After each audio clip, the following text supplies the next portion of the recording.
Hari ini saudaraku, bangunkan diri saudara. Fokus sama Tuhan. Pikiran saudara hanya pikiran Kristus. Apa kata Tuhan, itu saudara percayai. Apa kata Tuhan, itu saudara patuhi. Lalu saudara lihat, saudara aman. Dalam lindungan yang maha kuasa. Akan berkata kepada Tuhan, Allahku adalah Tuhanku yang kupercayai. Amin. Haleluya. Tuhan itu melindungi dia dalam kepak sayapnya. Ya, berseru kepada aku akan melepaskannya, panjang umur kuberikan kepadanya. Itulah yang jadi kalau fokus kepada Tuhan. Tapi kalau teralihkan saudaraku, maka kita akan mulai dengan kekuatan kita akan mulai dengan pikiran kita, dan tidak imbang dengan setan. Itu sebabnya setan berusaha menggoda kita, mengalihkan kita. Dengarkan baik-baik sayang, ini kelihatannya seperti teori, bukan. Ini adalah hidup mati kita.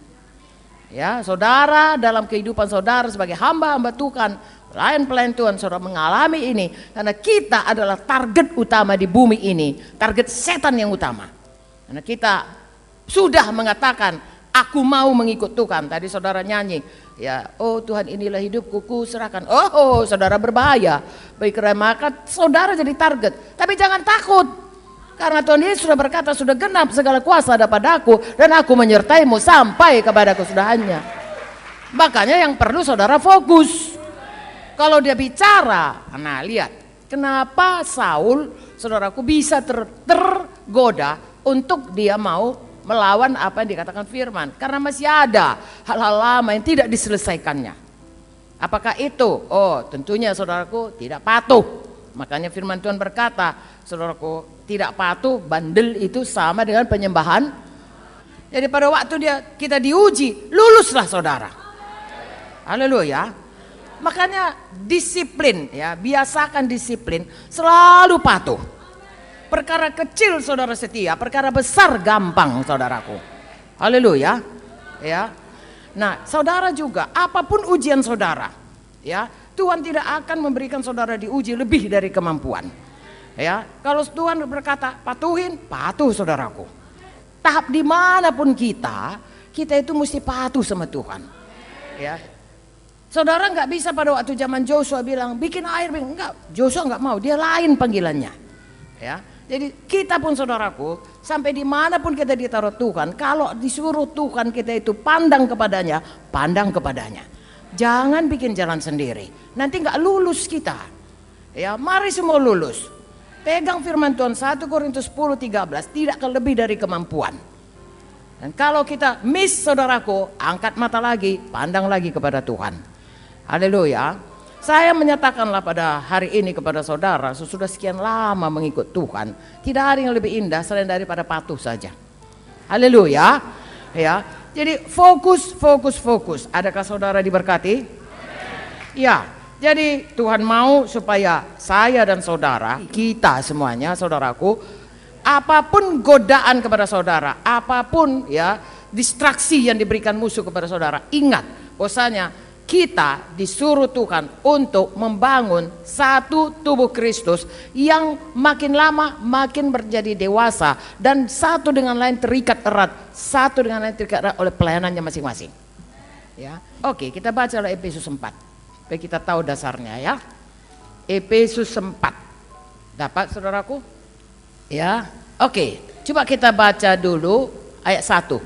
Sebab itu aku menasihatkan kamu, aku orang yang dipenjarakan karena Tuhan, supaya hidupmu sebagai orang-orang yang telah dipanggil berpadanan dengan panggilan itu. Berpadanan dengan panggilan. Saudara anak raja segala raja, dan saudara hamba Tuhan, ya, harus berpadanan dengan panggilan itu. Ada panggilan Tuhan, harus dijalankan dengan fokus kepada Tuhan.